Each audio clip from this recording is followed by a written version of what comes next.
घटोत्कच की कहानी। महाभारत की कहानी के अनुसार घटोत्कच हिडिंबा नामक राक्षसी का पुत्र था और पांडु का पुत्र भीम था।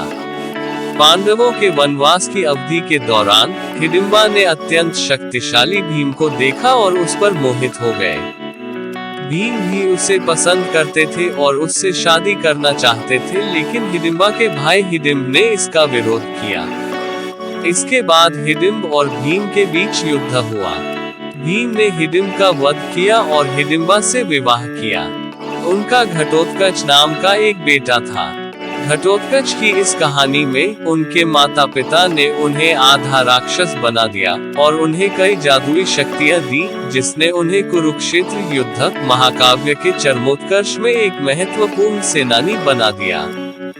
उन्होंने अपना नाम अपने सिर से प्राप्त किया, जो बाल रहित था और एक बर्तन के आकार का था। संस्कृत में घटम का अर्थ बर्तन और उत्कच का अर्थ बाल रहित होता है।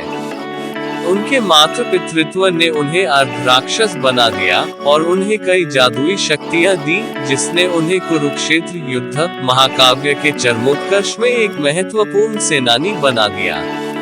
महाभारत के युद्ध में घटोत्कच ने बड़ी वीरता दिखाए और कौरवों की सेना इस हद तक डर गई कि अश्वत्थामा जैसा योद्धा भी डर गया। फिर दुर्योधन के कहने पर कर्ण ने अपने अमोघ हथियार एकघनी का इस्तेमाल किया, जो उसने इंद्र से प्राप्त किया था और घटोत्कच को मार डाला था।